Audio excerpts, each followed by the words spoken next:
Bienvenue dans Parlons-en avec Waya, le podcast qui s'intéresse à la vie des jeunes et aux défis auxquels ils sont confrontés. On cherche à comprendre, à soutenir et encourager cette génération montante.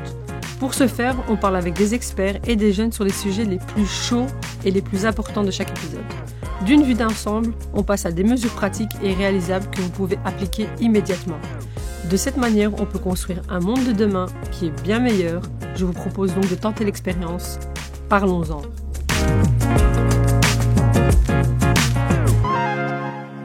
Bonjour à tous et bienvenue dans le premier épisode de Parlons-en avec Waya, le podcast où on plonge plus profondément dans le monde des enfants et des jeunes.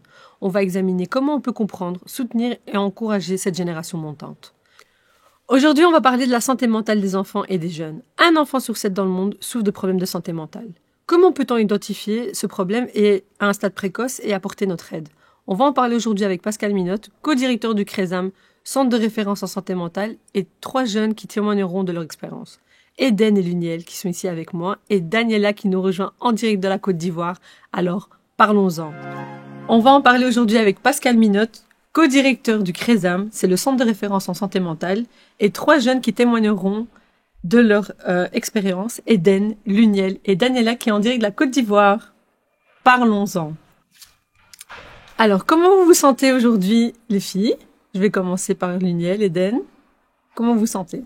Pour le moment, un peu stressée pour le début, mais confiante et hâte de faire cette découverte et de discuter avec vous tous. C'est la première fois que tu fais un podcast ? Pas exactement, un podcast qui va être diffusé, oui, mais sinon, non. Ça va bien se passer. Hyper détente, ça va être une chouette discussion. Bon, aujourd'hui, ma foi, ça va très bien. Je suis très contente d'être ici pour partager mon expérience professionnelle avec vous sur un sujet que je trouve très important. Très, très chouette. Et toi, Pascal ? Ça va bien. Et Daniela, comment tu te sens ? Très bien. Super. Écoutez, moi je suis très contente aussi. Je me sens très très bien ce matin. Parce que oui, c'est le matin. Je préfère le dire aussi. J'aime bien commencer avec des conversations comme ça. Et ce sujet qui est la santé mentale est un sujet qui m'importe beaucoup. Et donc je suis très contente d'y participer. Et j'ai hâte de connaître vos expériences par rapport à ce sujet. Et donc, selon les derniers chiffres d'UNICEF dans le monde, un enfant jeune sur 7 a des problèmes de santé mentale. Je me demande maintenant pourquoi la santé mentale des enfants et des jeunes est très d'actualité en ce moment. Vous pouvez répondre, par exemple, Eden, Luniel. Pourquoi vous pensez que c'est vraiment un sujet d'actualité en ce moment ?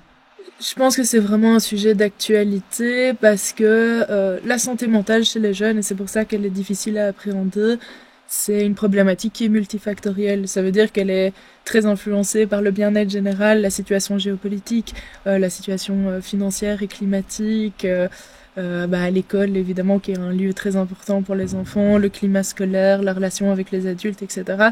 Et je pense que si on regarde un peu tous ces facteurs aujourd'hui, c'est peut-être pas le moment idéal en tout cas pour développer une santé mentale, la meilleure santé mentale possible. En tout cas, puisqu'on voit que depuis 2015, le bien-être général ne fait que baisser dans la population générale, surtout chez les moins de 40 ans. On voit aussi, par exemple, au niveau du harcèlement, cyberharcèlement à l'école, que ça concerne plus d'un tiers des élèves. La crise climatique, financière, on va pas en reparler. Mais je pense que tous ces facteurs font au final que, la santé mentale des jeunes en prend un coup, malheureusement. Et pour toi ? Pour moi, je pense qu'il y a déjà tous les facteurs différents qui vont influencer, que ce soit dans la vie personnelle des jeunes ou avec leur famille, avec les amis et tout. Les jeunes doivent en général se construire. Et donc, ça va être une difficulté. Plus là, il y a pas mal de problèmes, que ce soit, comme tu as dit, au niveau politique, au niveau du climat, etc., ce qui va rajouter beaucoup de stress. Et où, justement, aussi les médias, quand on regarde la télé, c'est beaucoup des mauvaises nouvelles et c'est pas forcément pris en compte après des réactions que les gens vont avoir, de se dire ça peut avoir un impact, ça peut faire peur aux gens et ils vont donner les problèmes mais pas forcément des solutions, je pense. Moi, j'aimerais juste rajouter, c'est que vraiment la question c'était aussi, je vous avoue que moi quand j'avais votre âge, le terme santé mentale n'existait pas. Je vais être très honnête. Il n'y avait pas d'espace de conversation là-dessus. C'est ou bien on a des problèmes, C'était un grand fourre-tout de on a des problèmes. On sait pas, et puis alors est-ce que c'est des problèmes pour les cours, est-ce que c'est des problèmes familiaux, mais la santé mentale, comment un enfant ou un jeune se sent, ou bien un adulte, parce que la santé mentale, c'est pour tout le monde, il n'y avait pas ce sujet-là sur la table. Je pense qu'aujourd'hui, vous avez des espaces de conversation où vous arrivez à vous exprimer. Il y a aussi les réseaux sociaux, évidemment. Avant, il y avait que la télé et la radio, donc on recevait de l'information, mais on ne pouvait pas participer, on va dire.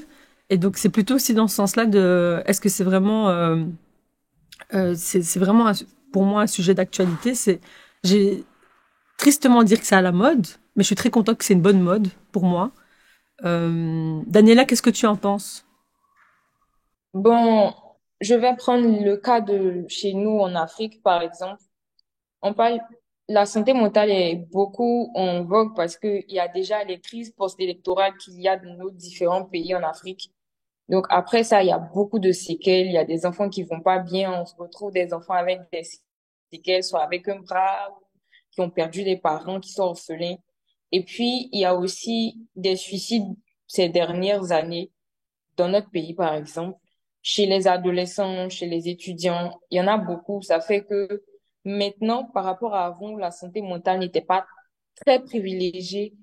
Tout le monde a commencé à comprendre il y a ça à mettre en avant parce que les jeunes vont vraiment pas bien. Ils sont pas pris en compte après qu'il y ait une guerre. Et puis avec, comme tu l'as dit, la venue des réseaux sociaux, il y a vraiment beaucoup de problèmes, violence à l'école et tout. Donc, je pense que c'est plus ça ici à notre niveau hein, qui fait que on parle beaucoup de santé mentale actuellement.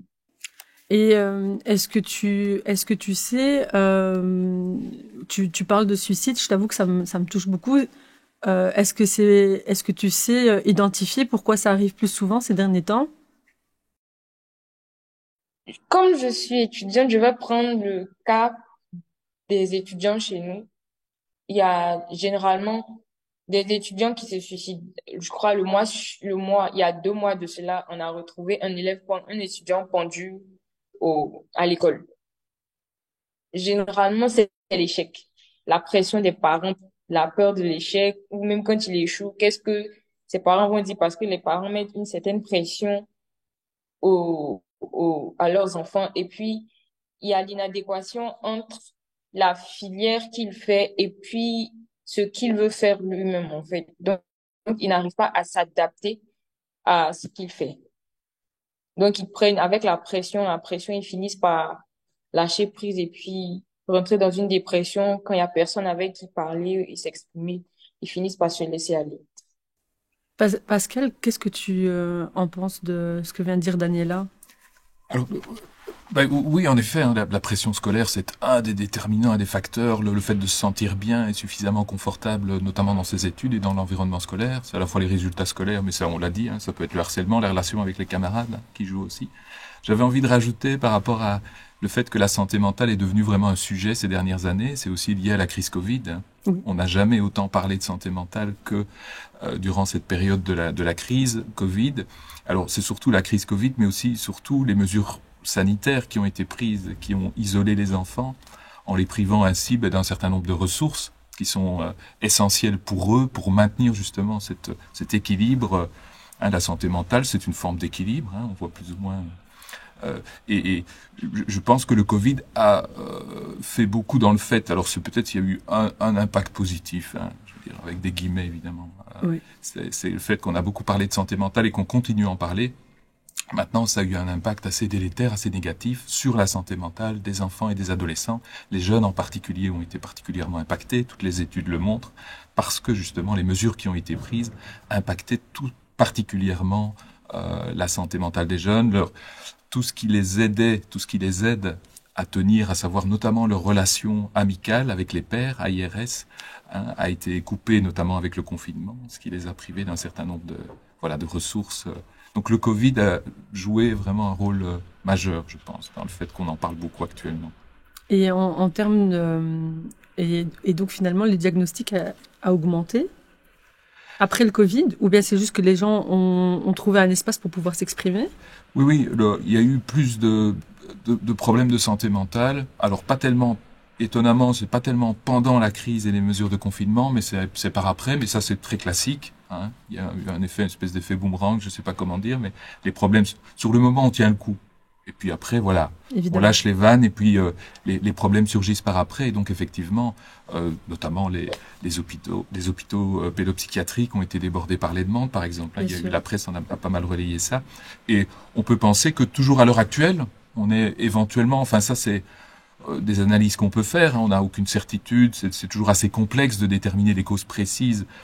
Mais on peut penser qu'on en paye toujours les pots cassés de cette histoire. Tout à fait. Oui, non, c'est vrai. C'est assez profond. Mais par exemple, j'ai l'impression aussi que on parlait d'harcèlement scolaire. Vous avez mentionné le harcèlement scolaire.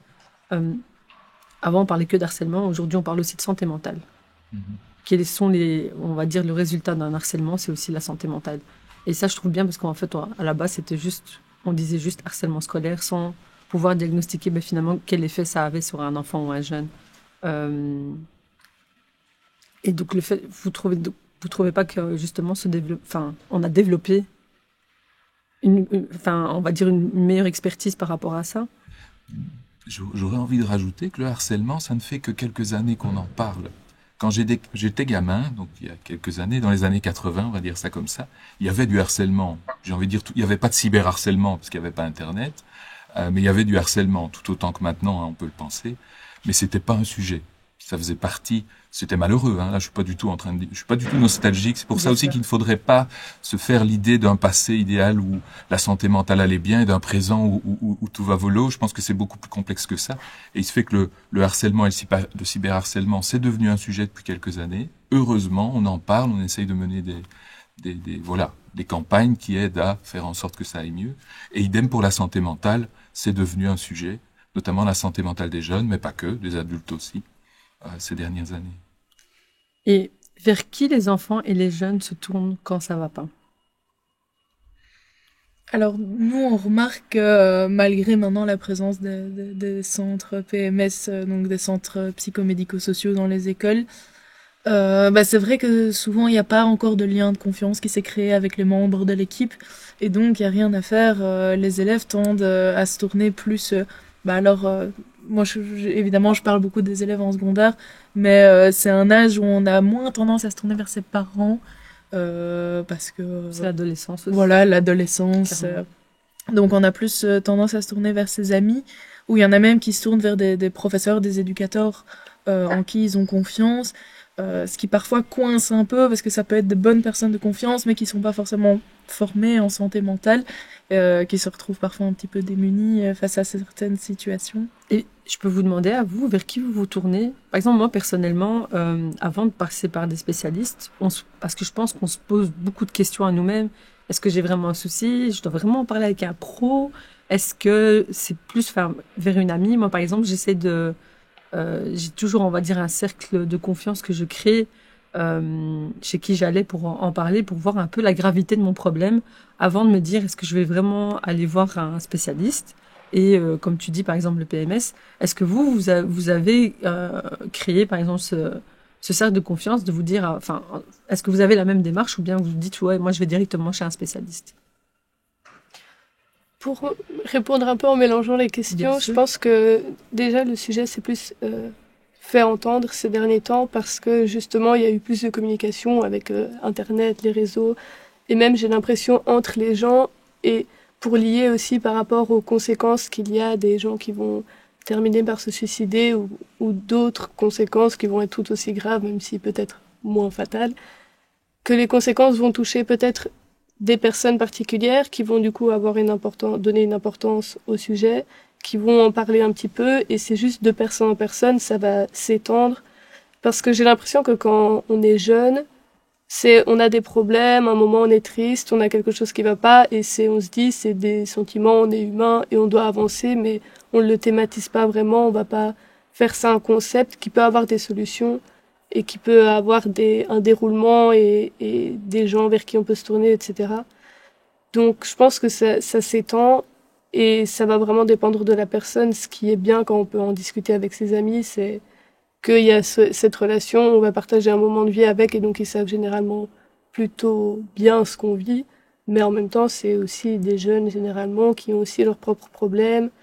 Et donc, il faut savoir faire la balance entre j'ai ce qui se passe dans ma vie, mais je veux être là pour la personne, etc. Et dans les écoles, ça dépend vraiment, vraiment.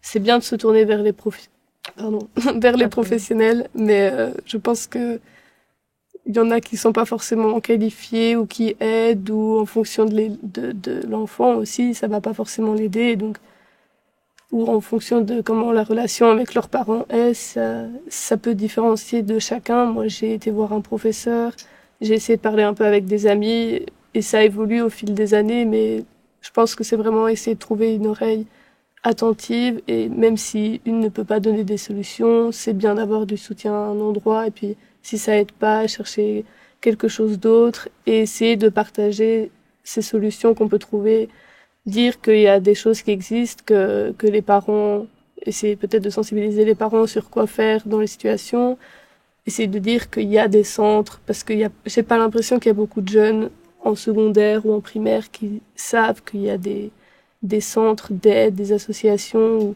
les gens peuvent juste aller comme ça s'ils ont besoin de parler une après-midi. Et je pense que c'est ce truc de personne à personne où ça va s'étendre et où là c'est encore plus flagrant en effet avec le Covid et avec ce partage. Ouais. Comment c'est structuré, on va dire maintenant, parce que vous parlez justement de tous les types de professionnels. Est-ce qu'on peut vraiment dire c'est qui les professionnels vers qui se tourner quand on parle de santé mentale? Parce qu'on sait qu'on parle de psychologue, on parle de... Là, vous venez de parler du PMS, mais finalement, c'est comment c'est organisé aujourd'hui? Et donc il y a effectivement une première ligne, comme on dit, de professionnels qui sont pas nécessairement spécialisés. Hein. C'est vrai que les PMS, ils sont déjà spécialisés, on va dire ça comme ça. Oui.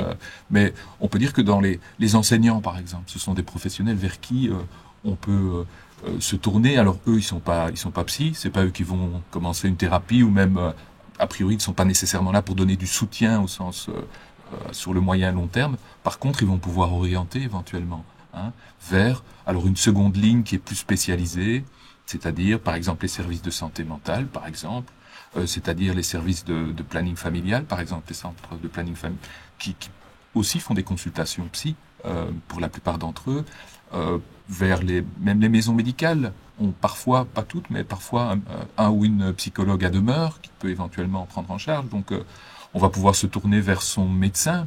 Hein. Oui. La plupart des médecins généralistes ont développé une oreille attentive aux problèmes psychologiques, tout simplement parce qu'ils y sont confrontés dans leurs consultations au quotidien. Donc je pense que les portes d'entrée, elles sont vraiment multiples. Il faut plutôt, ce que les études montrent en général, c'est que les jeunes se tournent, et les enfants aussi, à plus forte raison, se tournent plutôt vers des gens avec qui ils se sentent, avec qui ils entretiennent une proximité affective ou quotidienne, plus que vers un spécialiste, une relation de confiance.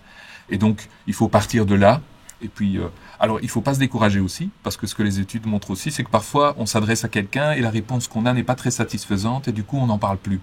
D'accord. Faut pas hésiter à Bien sûr. insister ailleurs. Si c'est un sujet sensible, hein, donc il faut un petit peu se forcer parfois et pousser pour... Il faut se dire aussi qu'on voit pas le résultat tout de suite, il faut pas... Oui. C'est ça prend aussi un peu de temps. Daniela, chez toi, ça se passe comment? Y a-t-il des adultes auprès de qui vous allez qui ont en fait une oreille attentive vis-à-vis des jeunes et des enfants? Généralement, les plus jeunes, les jeunes vont vers leurs amis, comme le professionnel l'a dit, ils vont vers leurs amis avec qui ils s'entendent bien ou avec qui il y a vraiment une très bonne affinité. Ils préfèrent parler, mais ici, c'est difficile parce que les adultes ne sont pas éduqués sur cette question de santé mentale. Donc, vraiment, en parler, c'est dans quelques rares familles qu'il y a ça. Sinon, généralement, c'est vers les amis qu'on se tourne. Même à l'école, c'est difficile parce que les éducateurs, personne ne prend vraiment en compte le mal-être. Même quand il y a un problème où ils sentent que l'enfant a des moyens qui ont baissé, ils s'en foutent en fait. Y a pas... Donc les enfants préfèrent plus se confier à des gens qui connaissent bien pour se sentir peut-être moins en danger parce qu'ils ont partagé leur peine avec quelqu'un. Ils se disent que si ça va pas, ils peuvent en parler. Sinon, voir des spécialistes, déjà, c'est pas permis à tout le monde. C'est vraiment C'est vraiment pas chez tout, c'est vraiment pas tout le monde qui a l'opportunité de voir un spécialiste ici. Pourtant, il y en a vraiment, mais comme je l'ai dit, la majorité des adultes ne sont vraiment pas éduqués sur la question de la santé mentale. Donc, c'est vraiment difficile. Chacun préfère soit se confier à quelqu'un qui connaît ou d'autres se réfugient dans autre chose. Par exemple, écrire, chanter, faire autre chose. Mais tant qu'ils se sentent bien, c'est comme ça qu'ils procèdent. C'est vrai ce que tu dis parce que moi, je suis d'origine marocaine et on va être très honnête quand on parle de santé mentale. S'il y a enfin, dans ma famille, on va dire qui est très ouverte, c'est on peut aller chez des psychologues. Moi, j'y vais depuis que je suis petite, mais il y en a qui disent, ben non, tu gères tes problèmes à la maison, tu les partages pas à un inconnu. Donc ce que tu dis là, ça me parle beaucoup parce qu'effectivement, nous, on était vus comme une famille assez open de aller voir des professionnels. Et même parfois, c'était mal vu si jamais c'était l'école qui disait oui, il faudrait consulter un psy parce que voilà, votre enfant a quelques soucis. C'était hyper mal vu. Euh, mais je suis contente qu'il y ait des évolutions et j'espère aussi pour la Côte d'Ivoire que ça va évoluer parce que pour moi, ça peut être une richesse par la suite de justement de se sentir bien. Ça peut apporter, on va dire, aussi à la société quelque chose de positif. On s'en rend pas compte qu'à la base, quand tout le monde se sent bien, ben tout se passe tout se passe bien et on crée des environnements safe et sécurisés pour chacun de nous. Ça peut que être positif. Alors, on va passer par rapport aux signes. Quels sont les signes qui indiquent que les choses vont mal chez un enfant ou chez un jeune? On voit la différence avec des adolescents. Comment on détecte ça? C'est quoi les signes pour vous quand on détecte que c'est un souci de santé mentale? Je commence? Oui. On va passer par le pro. Ok, On va passer par parce qu'on Pascal. peut témoigner aussi. Hein, Mais bien sûr. Alors, les enfants, les adolescents, ça ne sera pas exactement la même chose, sachant que ça n'est jamais facile. Hein. On va pas se mentir. Ceci étant, on peut prendre vraiment ce qu'on a tendance à dire dans ces cas-là pour répondre à cette question. C'est déjà, si on se sent triste ou anxieux pendant une certaine période, pendant une longue durée, on peut commencer, à se poser des questions, à s'inquiéter. C'est important de dire aussi que le fait de un jour ne pas se sentir bien, puis le lendemain ça va mieux, etc., d'avoir des hauts et des bas, c'est pas une preuve de mauvaise santé mentale.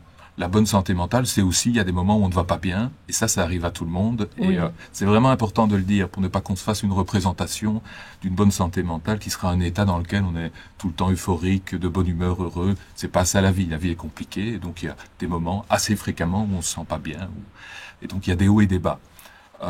Ceci étant, il peut arriver dans la vie qu'il y ait des périodes la plus longues, de plusieurs mois, durant lesquelles on va se sentir anxieux ou déprimé, durant lesquelles peut-être on va avoir du mal à s'endormir, hein, des troubles du sommeil, des problèmes de sommeil, durant lesquels on va avoir du mal à se concentrer, par exemple. On va être plus irritable. Enfin voilà, il y a un certain nombre d'éléments qui peuvent nous dire, tiens. Alors concernant l'adolescence, ce qui est particulièrement compliqué, que ça peut faire partie aussi du processus. Oui, parce qu'on n'arrive pas à percevoir. Il y a l'adolescence, c'est une part, et on l'a tous traversé. Et puis, finalement, voilà, moi je sais que pendant mon adolescence, relation très compliquée avec ma famille.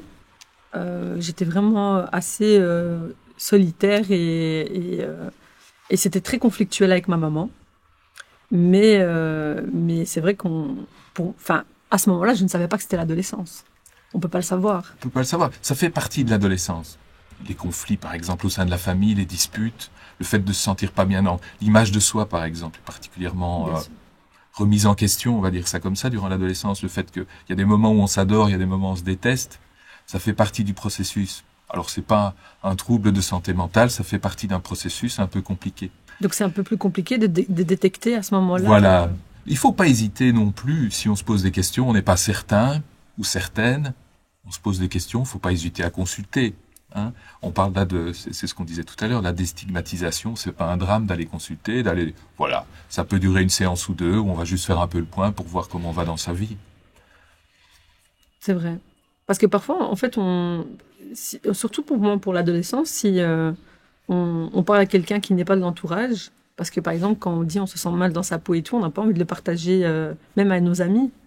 Parfois, on est on est en totale réflexion avec nous-mêmes. Pourquoi pas justement en parler à quelqu'un qui n'est pas de l'entourage. Parfois, c'est plus facile d'en parler parce qu'on sait que ce qu'on pense et ce qu'on dit va être totalement isolé de notre entourage et de l'endroit où on vit en général, que ce soit l'école et l'extérieur. Donc oui, c'est assez intéressant. Et vous, les filles, comment, Eden et Lionel, comment vous percevez ça?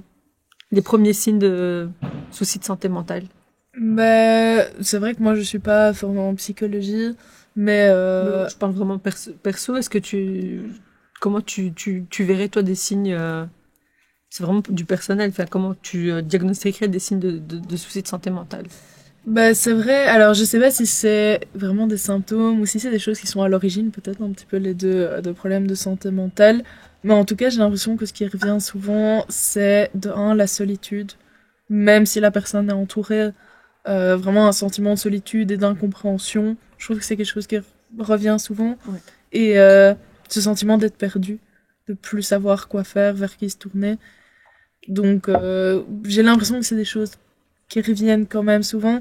Et si je peux rebondir justement sur voilà le fait que quand on est adolescent en tout cas, mais aussi quand on est enfant, parfois on est face à des émotions, voilà, de l'anxiété très très forte, de la solitude, des problèmes familiaux, etc.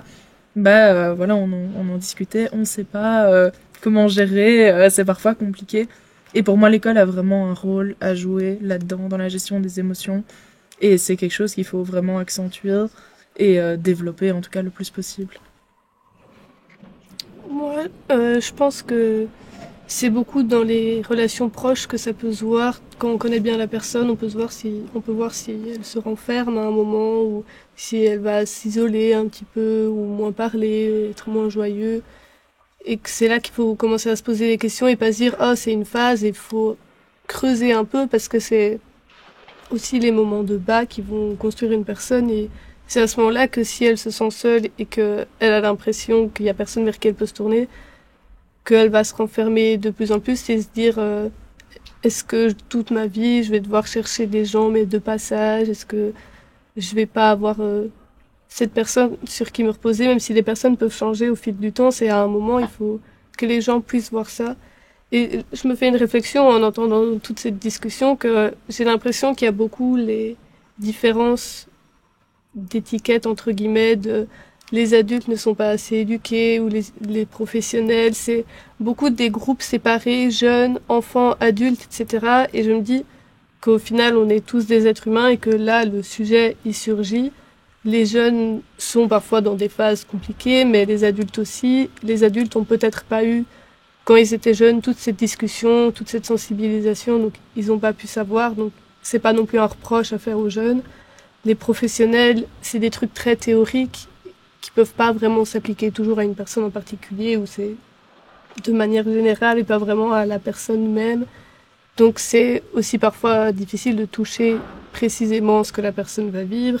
Donc c'est bien que les personnes puissent se tourner vers des professionnels pour avoir des résolutions peut-être et un travail technique sur ce qui se passe dans notre tête, mais aussi de pouvoir avoir le soutien et se dire que l'adulte vers qui on se tourne ne doit pas forcément avoir la bonne réponse, ne doit pas avoir la réaction d'office parfaite et que c'est aussi un être humain qui a aussi ses complications. Quand on devient adulte, on n'a pas plus aucun problème et on n'a pas fini de se construire. Donc c'est aussi que le jeune puisse se dire qu'il parle à une autre personne équivalente et que les années, ça fait des expériences différentes, etc. Mais on essaye tous un peu de vivre en communauté et de voir ce que l'autre vit. Et donc, je pense aussi que là ce que tu dis, c'est vraiment l'idée de l'oreille attentive. Faut pas être forcément un pro, mais c'est vraiment le fait d'écouter quelqu'un.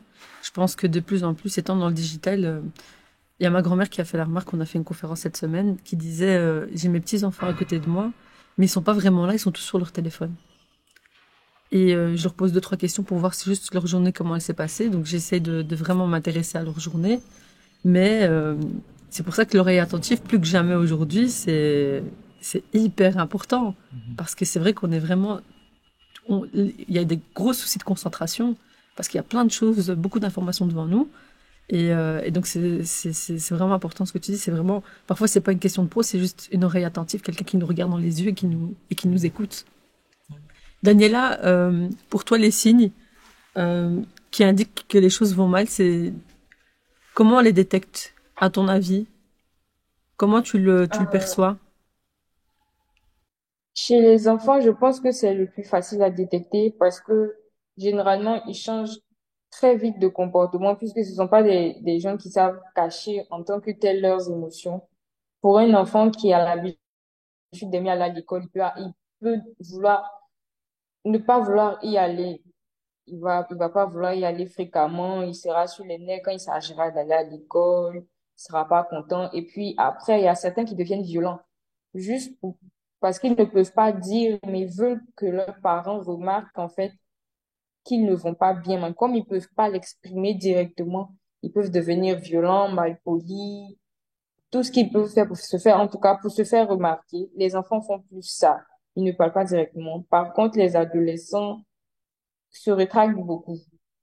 Ils restent solitaires, ils ne parlent pas beaucoup. Il y a aussi l'insomnie, hein. Certains n'arrivent vraiment pas à dormir. Il y a plein de choses qui rentrent en compte, qui ils n'ont plus envie de faire ce qu'ils avaient envie de faire. Si j'ai l'habitude de me promener ou de, par exemple, danser, je perds vraiment l'envie de faire ce que j'aime faire habituellement. Ça, c'est quelque chose qui est vraiment alarmant. Et puis, par exemple, moi, j'ai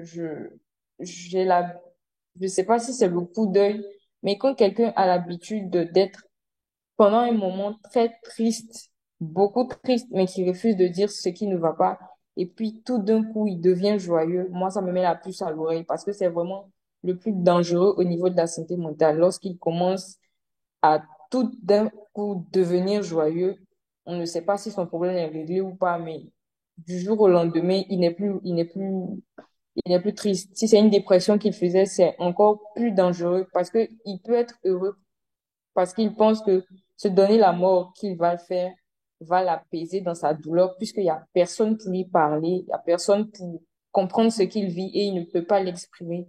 Donc c'est quelque chose qui est vraiment alarmant, mais qu'on ne voit pas directement parce que les jeunes ne sont pas très expressifs quand il s'agit de leurs sentiments. En tout cas, pas tout le monde. Mais parfois, c'est vrai que parfois on se sent mal de se sentir mal. Ce que tu viens de dire par rapport à être joyeux, moi j'ai eu une enfance assez difficile, sans rentrer dans les détails, mais je pensais que c'était mauvais, que c'était pas bien. Et donc en fait, dès que je fermais la porte de chez moi, j'étais hyper joyeuse, très euphorique, pour qu'on détecte pas que ça n'allait pas à la maison, parce que c'était une situation que j'avais pas choisie, c'était une situation familiale compliquée. Ça se passait pas très bien avec aujourd'hui c'est mon ex-beau-père et malheureusement j'avais pas choisi, c'était l'époux de ma maman et pendant très longtemps jusqu'à mes 22 ans je n'ai jamais parlé de ce qui s'est passé à la maison, mais tout le monde a un souvenir de moi qui était très euphorique, très joyeuse, mais je faisais beaucoup d'activités pour faire en sorte de rester en dehors de la maison et donc je m'inscrivais à tout plein d'activités pour masquer ma situation. Et donc, c'est vrai que, enfin, voilà, chez moi, on l'a pas détecté. Finalement, j'ai fait un travail sur moi. Et puis, quelques années plus tard, j'ai été moi-même consultée parce que j'ai décidé de vouloir changer. J'avais trouvé que dans ma personnalité, dans mon caractère, il y avait des choses qui devaient se faire travailler, enfin, que je devais travailler dessus. Mais ni l'école, ni personne n'avait remarqué, en fait, cela. Et effectivement, ce n'est pas forcément que de la tristesse, mais parfois c'est aussi des personnes qui essaient de masquer pour... Parce que parfois, il y en a qui disent que c'est pas bien, qu'ils se sentent mal.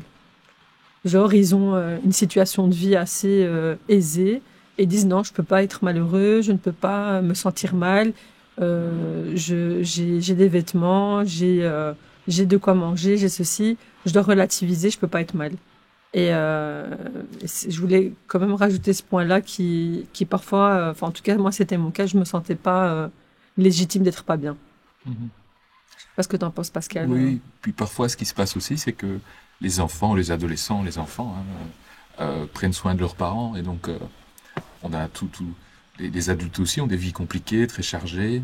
Et il suffit les enfants vont se dire, je vais pas en plus rajouter ça au malheur, aux problèmes, aux soucis de ma mère, de mon père, peu importe, de mes parents, effectivement. Alors, chez les enfants aussi, mais ça c'est vrai chez les adultes, hein, quand la souffrance a du mal à s'exprimer verbalement, souvent quand même, elle ressort à travers des somatisations. Hein. On attrape mal au dos, on attrape des maux de tête, on attrape des éruptions dont on ne sait pas trop d'où elles viennent. Alors, il faut toujours consulter le médecin et s'assurer qu'il n'y a pas de problème somatique, c'est essentiel. Bien sûr. Mais ça peut être effectivement, et parfois de façon assez spectaculaire, hein, une façon d'exprimer ses troubles psychologiques, sa souffrance psychologique. Ouais.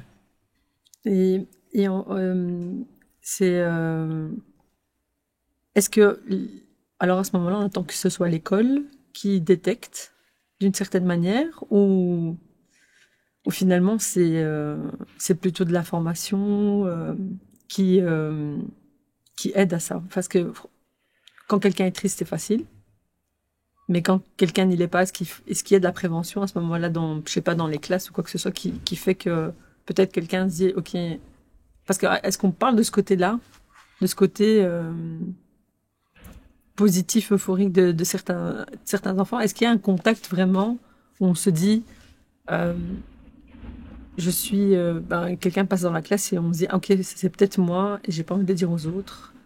Alors peut-être pourquoi pas j'irais. Est-ce que ce genre de prévention est mis en place?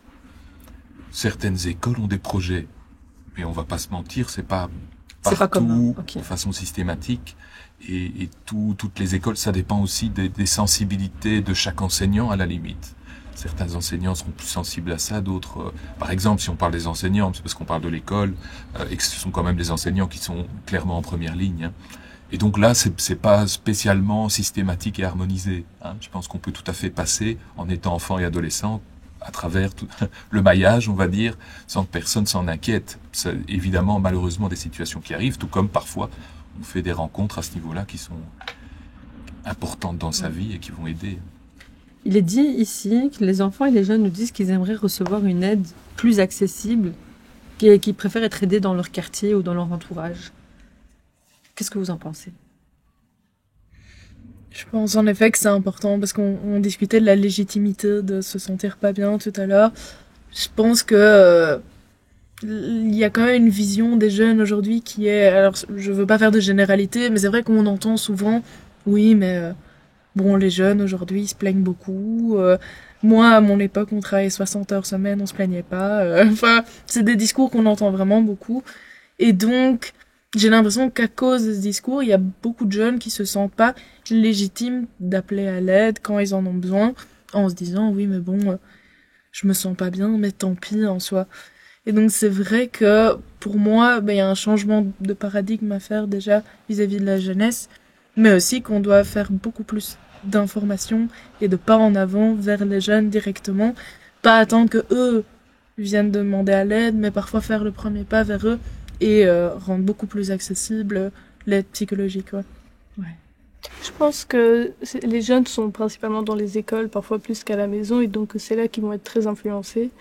Et que j'ai l'impression que parfois ces adultes ou les directeurs, etc., vont être très axés sur on va être parfois l'image de l'école, un peu le but, genre, si on fait ça dans l'école, qu'est-ce que ça va avoir comme effet, etc., qu'est-ce que les gens vont voir, est-ce que plus de gens vont venir, et que je vois peu de gens qui, dans des rôles professionnels, vont avoir vraiment le truc de, mais là, c'est pas mon statut qui compte, c'est la personne en elle-même, et donc, on va essayer de faire ce projet, et si on n'en parle pas dans la presse, c'est pas grave, mais ça va toucher vraiment des personnes. J'ai l'impression qu'il y a toujours ce but, un peu de visibilité, de spécificité, de pas vraiment ce contact humain, ce truc de sentiment, juste c'est comme ça que ça doit être, on fait des étapes.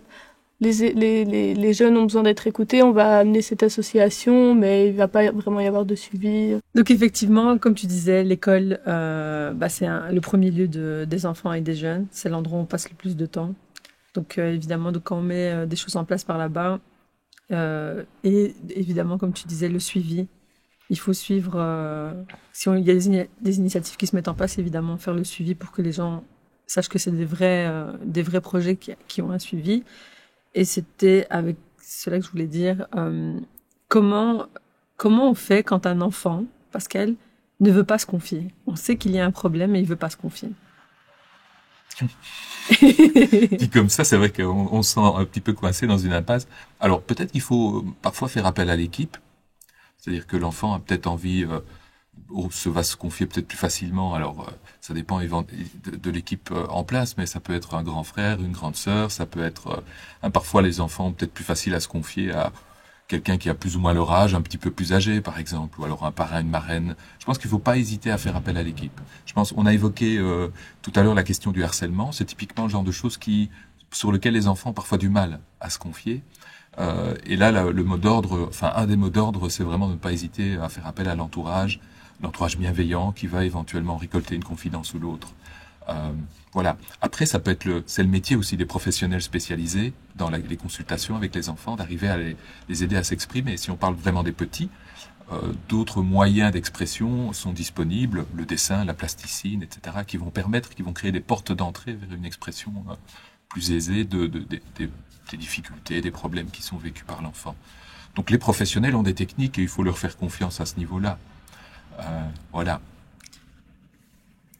Il y a peut-être, pardon, excuse-moi, je voulais rajouter, il y a aussi, et là on parle peut-être des plus grands, qui sont un peu coincés là-dedans. Il y a aussi des caractéristiques culturelles qui créent à ce niveau-là des différences de genre. Les jeunes filles et les filles en général, les femmes, auront plus facile à exprimer leurs problèmes, leurs difficultés, parce que culturellement elles sont autorisées généralement à verbaliser leurs émotions, que les adolescents, les garçons, les hommes auront beaucoup plus de difficultés. Mais c'est de l'ordre, en termes de consultation par exemple d'un professionnel, c'est de l'ordre de 1 à 5. Quand vous avez une consultation de psy, vous voyez beaucoup plus de femmes que d'hommes. Et vous voyez des hommes qui sont amenés de force par leur épouse, par leur femme, leur compagne, ou leur maman. Voilà. Donc là, il y a aussi, pour le coup, une inégalité de genre par rapport à ça. Et si il y a un enfant qui parle à ses parents ou à des adultes qu'un camarade de classe ne va pas bien, comment on procède à ce moment-là? Parce que je pense qu'on pourrait se sentir trahi si jamais, par exemple le camarade de classe a envie de faire bien et de dire voilà, il est au dîner le soir et il dit mon camarade de classe ne va pas bien. Comment faire? En tant que parent, en tant que tante ou adulte qui est au courant que quelqu'un d'autre dans son environnement ne va pas bien. Ouais. Donc, par rapport à ça, l'idéal, dans la théorie, ce serait de dire, par exemple, quelqu'un vous confie quelque chose et vous vous dites, ça, ce serait vraiment important d'en parler. C'est, alors, d'inviter dans un premier temps la personne, de demander à la personne si elle accepterait qu'on en parle, par exemple, ensemble, à un tiers, un adulte, un ou une tiers, ou alors de dire à un moment, si la personne dit non, la personne qui s'est confiée dit non, c'est un moment de dire écoute, là vraiment ce que tu me dis là, je peux pas rester avec ça. Je te sens en danger par exemple et je vais en parler. Est-ce que tu viens avec moi? Comment est-ce qu'on fait? Donc ce qui me semble l'idéal. Alors on ne fait pas toujours comme ça la vie. Voilà, il y a plein d'aléas, mais l'idéal c'est dans un premier temps de dire à la personne qui s'est confiée excuse-moi, mais je peux pas rester avec ça, je vais devoir en parler. Comment est-ce qu'on fait? Ce serait l'idéal. Je sais pas si ça répond à ta question. Ça répond à ma question. Les filles, vous voulez rajouter Je pense en effet que c'est bien même s'il y a des gens qui vont pas vraiment vouloir que ce soit discuté ou que si on va se confier à quelqu'un, on se dit ne va le dire à personne et ne va pas le dire à un adulte, tes parents ou quoi, c'est entre nous. Et que même s'il ne veut pas, à un moment, si on a trop peur ou s'il est en danger, juste de lui dire, je vais en parler à quelqu'un et pour le moment, tu peux être en colère contre moi, mais je pense que c'est pour ton bien et je vais le faire. Mais de ne pas faire les choses derrière le dos, que la personne la prenne après et d'un coup qu'il ait une discussion avec ses parents, c'est toujours de mettre au courant, même si c'est un peu contre sa volonté, et que les choses soient claires et communiquées, je dirais. Ouais. En fait, c'est quand même l'idée de garder le cercle de confiance et de cette fameuse oreille attentive. Mais c'est vrai que quand la personne est en danger, c'est difficile, mais il faut trouver aussi des subterfuges pour pas qu'elle se sente qu'on a déclaré son secret. C'est une grande phrase, Et on va se mettre plutôt entre guillemets, dans le rêve et un rêve qu'on espère devenir réalité. Que faudrait-il changer pour que les enfants et les jeunes du monde entier se sentent bien? Je commence par Pascal. Comme ça, les filles, elles ont le temps de réfléchir. Alors, quand on a commencé le podcast, on a évoqué un peu ce qu'on appelle les déterminants de la santé mentale, ce qui va faire que, voilà, dans la population, hein, notamment des enfants et des adolescents, mais des adultes aussi, ça se passe pas trop mal en termes de santé mentale. Alors, c'est quoi? Bon, il y a les facteurs biologiques, génétiques, ça, on n'a pas beaucoup d'influence là-dessus. Et peut-être que c'est pas les plus importants, ça, on sait pas. Mais il y a surtout l'environnement. Alors, il y a l'environnement familial, il y a l'environnement amical, social, hein, il y a l'environnement scolaire. Voilà. Par exemple, il y a les événements de vie, hein, le stress, si on vit des traumatismes, par exemple. Alors, si on imagine un monde idéal dans lequel la santé mentale serait au top, ben, il faudrait imaginer à chaque fois, pour tous ces déterminants, pour tous ces éléments, ben, que ça se passe le mieux possible. Hein. Je ne sais pas si vous voyez ce que je veux dire. Oui. Donc, c'est déterminé de plein de façons. Ce seraient des enfants qui, évidemment, ne vivraient pas d'événements traumatiques, par exemple. Ce serait l'idéal. Voilà, un environnement, un monde dans lequel on ne serait pas obligé de migrer dans des conditions déplorables, avec toutes les implications en termes de santé mentale que ça peut avoir. C'est que ça se passe bien avec les amis, hein, qu'il n'y ait pas trop de harcèlement. C'est que, alors, on peut aussi en revenir aussi à des choses assez terre à terre comme ça. Il y a ce qu'on appelle les comportements de santé, par exemple, dormir, le nombre d'heures. Là, je reviens à des choses peut-être même plus réalistes, on va dire. Mais c'est hyper réaliste de dire que le fait juste de pouvoir savoir dormir, de pouvoir dormir, c'est important, c'est ce qui répare le corps et fait qu'on est le lendemain. Donc, ça peut totalement être dans cet environnement-là. C'est déterminant. Et donc, par exemple, avoir un nombre d'heures suffisant de sommeil, c'est un des déterminants importants de la santé mentale. Et donc, ne pas regarder la télévision trop tard, par exemple, et éventuellement pour les parents, hein, mettre un peu des limites par rapport à ça. On sait que les écrans ont tendance à retarder un peu l'heure à laquelle on va dormir. Ben, là, il y a par exemple un paramètre sur lequel on peut jouer relativement facilement. Hein. Par exemple. Créer un genre de cadre. Voilà. Bah, de manière générale, je pense qu'on l'a dit, et heureusement, la santé mentale, c'est un sujet qui vient de plus en plus au devant de la scène. Mais je pense que c'est un sujet auquel on doit encore plus s'éveiller, on doit encore plus sensibiliser. Et comme tu le disais bien tout à l'heure, c'est vrai que chaque génération a ses propres défis. Je pense pas en effet qu'il y avait moins de harcèlement, que la santé mentale des jeunes allait forcément mieux il y a 20, 30, 40 ans. Mais voilà, je crois que les adultes ont un rôle à jouer dans la santé mentale des jeunes. Et donc, il faut réfléchir à ce qu'on peut mettre en place. Pour toi, sont-ils responsables de créer justement ce monde meilleur? Pour moi, oui. En tout cas, bon, je veux pas trop mettre sur leurs épaules, mais oui, ils font partie des acteurs qui doivent être présents, qui doivent être à l'écoute, qui doivent mettre des nouvelles choses en place, choses qu'ils avaient peut-être pas forcément quand eux-mêmes étaient jeunes, mais en tout cas, tout faire pour améliorer la santé mentale des jeunes, ça c'est clair. Moi, je pense que c'est aussi les petits détails et que par rapport au fait que ce soit les adultes qui aient un rôle, je pense aussi que parfois les jeunes peuvent aider à former l'adulte et que ce soit lui qui a aidé un jour un adulte. Et faut pas trouver ça bizarre. Et je dis pas qu'il doit reprendre la charge, mais que c'est aussi une question de perception de ne pas dire c'est les adultes qui doivent tout faire ou ne pas, juste la manière de voir les choses pour le moment de tu vas en thérapie, il va y avoir des jugements et c'est alors qu'on devrait dire c'est génial, tu prends soin de toi ou tu veux faire des efforts pour te construire. Le fait d'aller parler à quelqu'un, enfin c'est tout déstigmatiser tous les petits trucs qui vont faire que la personne se sent mal d'aller mal et pouvoir être plus libre, que quand on a un problème on se sente pas mal, que si on a un mauvais jour on se dit ça arrive les mauvais jours et si c'est sur une plus longue période on se dit il y a des solutions, c'est pas grave. Si on voit un adulte qui est mal on se dit pas mais c'est lui qui est censé m'aider, c'est un truc d'échange et de partage de tout ça et que l'environnement juste il doit pas devenir parfait et complètement heureux, mais que les gens ne restent pas dans leur bulle et qu'il puisse y avoir tu vas m'aider, je peux t'aider sur ça. Si un jeune ou un jeune adulte comprend mieux ou a plus facile avec une situation, il peut aider sur un aspect un adulte et l'adulte va donner de l'aide sur un autre aspect. Et c'est cet échange. C'est pour ça qu'on dit qu'ils se sentent mieux, pas le meilleur du top du top. C'est juste un monde où l'enfant ou le jeune se sentent le mieux. Moi, je rajouterais la communication.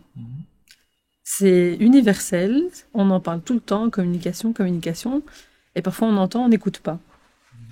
Si je peux rajouter avec ce que vous venez de dire, c'est vraiment un vrai espace d'écoute. C'est vrai que parfois les enfants, ils ont tendance à se répéter plusieurs fois, et donc les parents sont, ou bien même les centres d'activité, ils se disent, ouais, l'enfant il fait que se répéter, il se répète, il cherche de l'attention. Mais ça fait partie des choses. Je fais l'expérience aussi avec les grands-parents qui aussi radotent parfois et ils répètent plusieurs fois les choses. Au plus les années passent, au moins de patience nous avons dans le quotidien. Parce que tout va très vite avec les écrans. On lit très très vite, on scrolle, on a des nouvelles habitudes qui nous demandent de penser vite, de réfléchir vite et de ne pas prendre le temps. Et donc je rajouterais vraiment la communication. Je vais reprendre avec Daniela. Là, c'est vraiment une question pour les jeunes. De quoi vous avez le plus besoin? D'être écouté. C'est ce qu'on venait de dire. Donc, j'ai bien dit ça. Tu peux m'en dire plus sur le fait d'être écouté? C'est d'avoir un espace d'écoute, de pouvoir avoir des oreilles attentives, de créer un cercle... Un genre de safe space? Ce genre de choses. Le rassemblement, celui des alcooliques anonymes, par exemple. Avoir un endroit où chaque jeune pourra exprimer réellement ce qu'il ressent, tout en sachant que ce qu'il va dire ne sera pas divulgué, mais il sera plutôt écouté et des gens qui vont lui apporter de l'aide. Parce que tout n'est pas forcément financier, mais beaucoup de personnes souffrent. Les jeunes souffrent. Et puis, il faut vraiment qu'on sensibilise les adultes. Donc, moi, je pense que on doit être écouté. Les adultes doivent être sensibilisés sur l'écoute des jeunes. Parce qu'ils ne connaissent pas, même s'ils connaissent, mais c'est vraiment très difficile, très difficile de se faire écouter. Ici, en tout cas, c'est vraiment difficile. C'est maintenant que un programme national a commencé à évoluer un tout petit peu et les caravanes se font dans plusieurs localités pour pouvoir éduquer les adultes dessus, mais c'est vraiment difficile parce que imaginez-vous, vous avez des parents paysans, bon, quel que soit ce qu'on va lui dire, ça sera compliqué. Donc, comme j'ai dit, avoir au moins un centre où les jeunes pourront être vraiment écoutés et à chaque fois qu'il y a un problème, ils pourront se tourner directement vers ce centre-là en toute sécurité, en tout cas. Parce qu'il y a ça aussi, il y a la sécurité du jeune. Donc moi, ce que je comprends bien, c'est vraiment l'écoute et un espace sécurisé pour pouvoir en parler. Et j'entends aussi que tu parles de structure, donc c'est aussi gouvernemental, qu'il y ait justement un poids beaucoup plus important avec plutôt des autorités et des gouvernements pour pouvoir installer ce genre de lieux et d'espace pour les jeunes. Et vous les filles, de quoi vous avez le plus besoin? Moi, je suis tout à fait d'accord qu'il nous faut des espaces d'écoute. Ça, c'est clair. D'écoute attentive, où on se sent considéré. Pour moi, c'est l'essentiel, vraiment. Je rejoins les deux, c'est de l'écoute.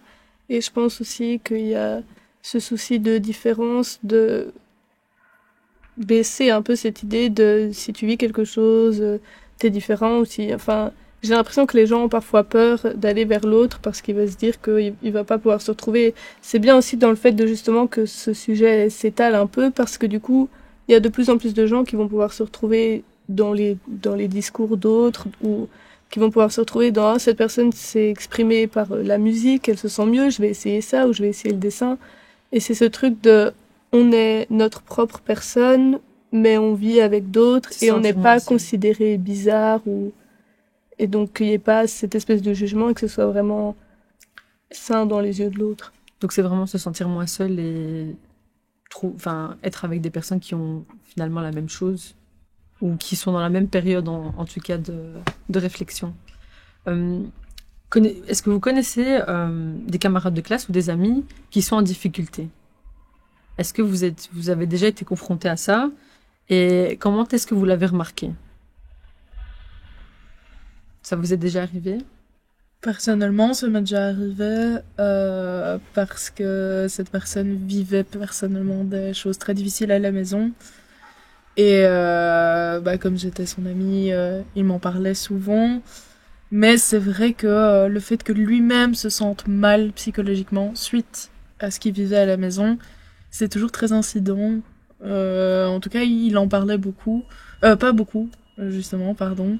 Et c'est vraiment un jour, mais des années plus tard, parce que je le connaissais de secondaire et on en a parlé quand j'étais déjà à l'UNIF, qu'on s'est posé à deux et qu'on a vraiment parlé de comment lui se sentait, comment lui vivait ça.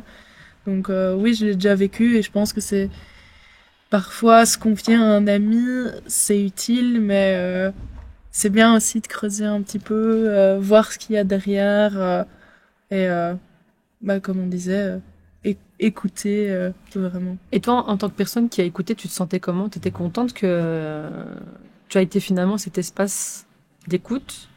Comment tu t'es sentie, toi aussi Ça me faisait du bien de voir que ça soulageait vraiment mon ami. T'étais une personne de confiance. Que j'étais une personne de confiance. Maintenant, si je me mets dans la peau, imaginons cet ami, au final, me confier quelque chose et je savais pas trop quoi en faire, et que ça me mettait dans une position, on en parlait, hein, voilà, mon ami me fait confiance, je sais pas quoi faire de ce qu'il me dit, j'ai l'impression qu'il a besoin d'une autre aide, qu'est-ce que je fais? J'ai l'impression que ces situations, ça peut parfois mettre mal à l'aise aussi certaines personnes, ou même entacher leur santé mentale à eux, hein, donc voilà. Je pense qu'il y a beaucoup dans l'aide de l'autre, on s'aide soi aussi. Et que j'ai une amie, c'était une amie d'internet, mais qui a eu des problèmes pendant une période, ou même des camarades de classe où je savais qu'ils avaient des problèmes. Parfois, j'étais pas assez proche pour dire, tu peux venir me parler, dis-moi ce qui se passe, parce qu'ils allaient pas me connaître, ils allaient être là, ben non, je te connais pas. Ou alors d'essayer d'envoyer des aides vers ces gens, et de pouvoir être à l'écoute, et de donner des conseils ou du soutien. Parfois, il y a le truc de, on va dire, oui, mais ça, c'est pas si grave. Et nous, il nous arrive la même chose, mais on dramatise la chose énormément. Et puis, on le dit à une autre personne pour la rassurer, etc. Et on n'écoute pas notre propre discours. Mais au final, si on va le dire à d'autres gens, ça va peut-être nous faire réfléchir aussi et se dire pourquoi ce serait différent pour moi. Et ce que je dis à une autre personne vaut aussi pour moi. Ouais. Donc, ça peut nous aider nous-mêmes d'aider d'autres gens. Et je pense que eux, ça fait du bien aussi d'avoir une écoute et que si c'est pas ce qu'il leur faut ou si ça n'aide pas assez, on va chercher d'autres gens. Mais Et comme c'était une personne d'internet, tu l'as remarqué comment? c'était pendant la période Covid, donc on faisait beaucoup d'appels et puis on en discute nous-mêmes. Il y a de l'anxiété qui arrive, fait une crise d'angoisse, elle m'appelle, j'essaye d'en discuter. Après, il y a aussi le problème de les gens qui sont mal vont parfois être dans le mal et tirer les autres avec. Et donc là, il y a certaines personnes qui n'ont pas forcément été bénéfiques pour elle, qui ça a fait que elle a eu des problèmes aussi, de l'anxiété. Et c'était un peu cet encouragement dans le mal-être où ils allaient pas forcément céder, mais se dire ah oui, ils allaient en rigoler du fait que ça n'allait pas, qu'ils avaient plus forcément envie d'être là, etc. Et donc c'est un peu aussi voir ce qui est toxique ou non. Et d'en discuter, et même moi, ça a pu être compliqué à cette période-là, et t'essayes d'être là pour la personne, et après, tu reviens dessus et tu te dis, ah oui, on a quand même eu tout ça, on s'est un peu enfoncé, mais après, on a voulu travailler dessus, quoi. Ça crée énormément de liens de partager ça. Ça fait beaucoup de vécu. Mm-hmm. J'imagine que ça crée encore des liens beaucoup plus solides avec la personne. Oui, c'est sûr. Mais déjà, il faut être assez proche pour avoir ce truc de confiance de si t'as des problèmes, tu vas aller en parler, mais après, quand tu vois que la personne t'inclut dans ce genre de moments intimes et particuliers, et qu'après tu vas l'inclure aussi, c'est d'office des choses qui, même si à un moment, après tu t'éloignes ou ça devient des connaissances et que t'es plus autant proche parce que tu grandis et que les situations changent, tu auras toujours vécu ça avec la personne et tu auras toujours ce lien et cette confiance. Si tu as un problème, tu peux te tourner vers elle, même si tu vas pas lui parler tous les jours. Non, c'est vrai. Daniela, toi, tu as déjà remarqué qu'un camarade de classe ou des amis qui avaient des difficultés, tu as déjà vécu ça? Et j'imagine en plus Oui, avec tes études, j'imagine que tu détectes plus facilement. oui, j'ai déjà détecté ça. J'ai une amie qui était ici, mais qui est allée étudier à l'étranger, qui avait commencé à devenir un peu plus distante qu'avant. Donc, il y a vraiment une grande distance entre nous maintenant, parce que c'était vraiment difficile, mais j'essayais quand même de savoir ce qui se passait. J'ai fini par lui dire que je sais qu'il y a forcément quelque chose parce que avant sur WhatsApp, tu faisais beaucoup de statuts ou sur les réseaux sociaux. On te voyait beaucoup actif et puis tout d'un coup, tout s'arrête et au fur et à mesure, en fait, c'est vraiment du temps parce que il y a des gens qui sont pas très ouverts, qui ne s'ouvrent pas, qui s'ouvrent vraiment difficilement. Donc, ce genre de personnes, généralement, si tu n'es pas patient, c'est difficile de les aider. Tu vas finir par laisser tomber parce que ils sont aussi grincheux, ils refusent de te parler et puis ils sont méchants avec toi. Alors que tu sais qu'ils vont vraiment pas bien. Donc, j'ai plus été très patiente parce que j'ai compris qu'en fait, vivre à l'étranger pour elle, c'était vraiment difficile, comme pour tout le monde d'ailleurs. Elle a quitté son pays, elle est toute seule. Il faut qu'elle reprenne à zéro. Il y a le climat de là-bas et surtout qu'on n'a pas les mêmes cultures. Il n'y a pas quelqu'un qui l'aide à aller tout doucement. Et puis, quand elle est partie, elle s'est liée d'amitié avec sa coloc qui est décédée. C'est ça qui a déclenché vraiment tout un tas de problèmes. Elle a fait pratiquement 6 mois vraiment dans une dépression. J'ai fini par lui dire de se faire suivre par un spécialiste parce que même si on est avec toi, on t'aide, c'est vraiment difficile parce qu'on n'est pas à côté. Il faut vraiment un spécialiste puisque là où c'est arrivé, tu ne veux plus sortir de chez toi. Tu ne manges pas, tu ne fais rien. Les amis ne sont plus à mesure de t'aider. C'est forcément un spécialiste qu'il te faut pour améliorer tout ça. Donc, malgré la distance, en tout cas, j'essayais de l'appeler alors que je n'allais moi-même pas bien. Mais je préférais privilégier celle qui n'est pas à côté, qui est toute seule, que de m'attarder sur ce que moi je ressens pas. J'ai vraiment essayé. Même, elle était vraiment grincheuse. Elle voulait rien savoir. Elle voulait pas que je vous parle. Elle s'est coupée de tout le monde. Elle ne décrochait pas les appels. Mais bon, j'insistais en fait. À chaque fois que j'essayais de rentrer en contact avec quelqu'un qui était près d'elle, en cité où elle était, pour avoir de ses nouvelles parce que je sais que c'est quelqu'un qui tarde pas à s'affaiblir beaucoup et puis dans un état de solitude, elle peut faire n'importe quoi. Donc, fallait être beaucoup proche, fallait oublier que soi-même on a quelque chose à régler. Et puis, bon, moi, ça me permettait de ne pas penser à ce que j'avais, de passer à autre chose. C'était une sorte de mécanisme de défense pour moi, en tout cas. Donc, j'ai préféré aider, mais elle a contacté des spécialistes qui l'ont aidé à aller mieux. Et puis, au fur et à mesure, elle a fini par accepter déjà qu'elle ne sera, où elle est là-bas pour un bon moment. Parce qu'il faut que tu acceptes, que tu t'accommodes en fait dans le nouveau milieu où tu es. Et puis maintenant, l'aider à faire le deuil de la personne avec qui elle était. Donc, je pense que j'ai juste été à la partie superficielle et puis les professionnels de là-bas l'ont aidé à se relever un tout petit peu. Pascal, qu'est-ce que tu penses de ce que Daniela a fait avec son ami? Oui, moi ce qui me semble important peut-être de dire, c'est que l'écoute parfois se suffit à elle-même. C'est-à-dire que quand on reçoit les confidences d'une personne qui a des difficultés, on a parfois tendance à penser que uniquement écouter, ça n'est pas faire grand-chose, ça n'est rien faire, ou on se dit qu'on doit apporter une aide un peu opérationnelle, quelque chose de concret. Pas nécessairement. et surtout en matière de santé mentale, parfois l'écoute se suffit à elle-même et on recherche, les personnes en difficulté recherchent des gens tout simplement à qui parler. C'est pour ça qu'ils vont aussi sur Internet pour se confier, tout simplement parce qu'ils savent là, justement, qu'avec la distance, éventuellement, la personne ne va pas tenter des choses qu'elle n'aurait pas envie. Je vais même plus loin. Dans certaines circonstances, dans certains contextes, les personnes hésitent à se confier de peur que l'interlocuteur, l'interlocutrice ne vienne à réagir de façon trop, justement, excessive ou veuille faire des choses sans le consentement, de la personne qui se confie. Donc l'écoute, c'est le premier outil, c'est l'outil principal. Et puis éventuellement le conseil, etc. Ça dépend. Puis si une personne est en danger, il faut faire quelque chose. Mais vraiment, concernant les problèmes de santé mentale, l'écoute en soi, bien souvent, se suffit à elle-même. Tu voulais rajouter aussi Oui, si je peux rajouter quelque chose, je pense que pour le fait de voir les signes chez les gens du fait qu'ils peuvent être mal, ce qui n'est pas souvent mentionné, je trouve, c'est rien que le signe des gens qui vont faire du coup du mal aux autres, le signe un peu de la cruauté. Il y a des gens qui vont être cruels juste parce qu'ils sont cruels, mais il y en a dans les situations d'harcèlement où celui qui harcèle, c'est par soi-même un signe que lui ne va pas bien.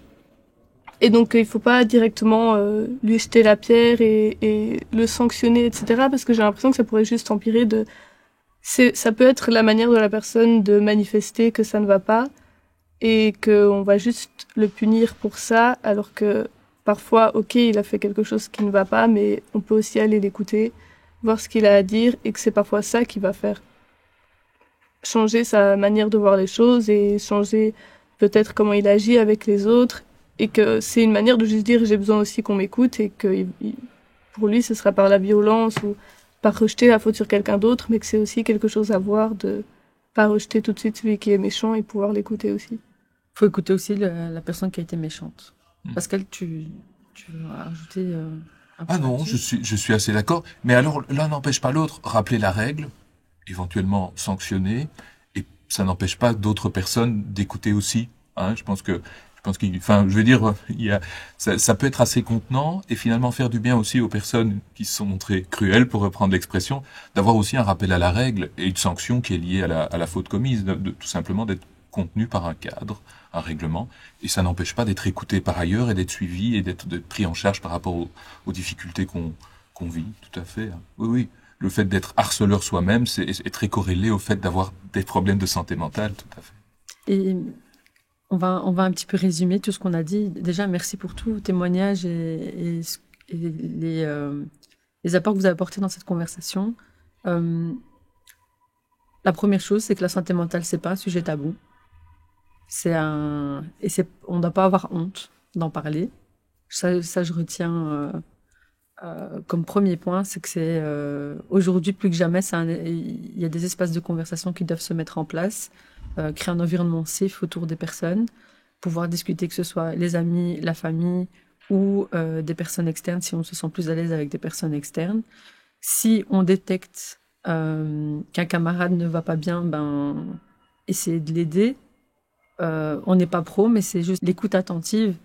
Je vais rajouter aussi le fait que si il y a un cas d'harcèlement, si aussi culturellement c'est compliqué, c'est de justement d'un côté essayer de faire comprendre et aussi se poser la question de pourquoi la personne est méchante aussi. C'est que et aussi ne pas forcément vouloir aux parents quand ils n'arrivent pas à comprendre et qu'il y a d'autres personnes qui sont qualifiées pour le faire. Et c'est pas la honte et là je parle plus pour Daniela qui en parlait, et la Côte d'Ivoire, par rapport à un sentiment culturel où c'est la honte d'aller voir des professionnels. Non, c'est au contraire, c'est que bénéfique. Je sais pas si vous voulez rajouter quelque chose par rapport aux clés de cette conversation, et est-ce que j'ai oublié un point par rapport à ça. Culturellement, c'est compliqué encore ici aussi. Oui. Je pense qu'il faut vraiment cette déstigmatisation des problèmes de santé mentale. C'est ce que tu évoquais, c'est vraiment un élément clé. De pas avoir honte. Tout le monde, à un moment dans sa vie, a des problèmes. Statistiquement, ça se confirme. Et donc, il y a vraiment aucune honte à consulter, notamment. Ouais. Oui. Et ce que j'aime beaucoup, et là je vais venir avec mon expertise dans le digital et les réseaux sociaux, je suis contente que les réseaux sociaux ont changé. Parfois, donc il y a quelques années, c'était super lisse. On a énormément critiqué les réseaux qui montraient que des gens parfaits, que des gens qui étaient remplis de joie et tout. Et maintenant, c'est devenu un espace de conversation. Tu parlais justement t'as créé des liens avec des gens sur les réseaux. J'ai fait la même chose. Il y a des gens qui se confient à moi parce que comme je suis loin, ils m'écrivent des DM de leur vécu et de ce qu'ils vivent. Et le fait que c'est devenu un autre espace de conversation, les gens se confient, même si parfois on n'est pas visible, on montre pas son visage, et ce ne sont que des témoignages à visage couvert. Je pense aussi que quand on n'arrive pas à s'exprimer physiquement, qu'on n'arrive pas à regarder quelqu'un dans les yeux pour dire ce qui ne va pas. Ben, à l'époque, il y avait le journal de bord, mais aujourd'hui, enfin, le journal intime, pardon. Aujourd'hui, il y a d'autres manières aussi de pouvoir s'exprimer si on n'a pas envie que ça s'entende et qu'on n'a pas envie que ça se sache pour l'instant parce qu'on n'est pas à l'aise, on n'est pas, on se sent pas parfois légitime et donc de savoir qu'il y a ce genre d'espace aussi avant même peut-être de voir quelqu'un et d'être à l'aise avec une personne. Merci. Merci à tous d'avoir participé à cette conversation. Merci d'avoir partagé votre avis et vos expériences et évidemment expertise. Merci à tous d'avoir écouté et regardé ce premier épisode de Parlons-en avec Waya sur la santé mentale. J'étais très ravie d'avoir nos invités, notre expert à ce sujet-là. N'hésitez pas d'en parler autour de vous. N'hésitez pas à prendre justement ces témoignages avec vous. On se retrouve au prochain épisode qui va parler du climat. Et j'ai hâte d'en parler aussi. C'est un sujet qui me touche aussi beaucoup. Et à bientôt. Si tu veux en savoir plus sur la prévention de la santé mentale chez les enfants et les jeunes, n'hésite pas à cliquer sur le lien en description.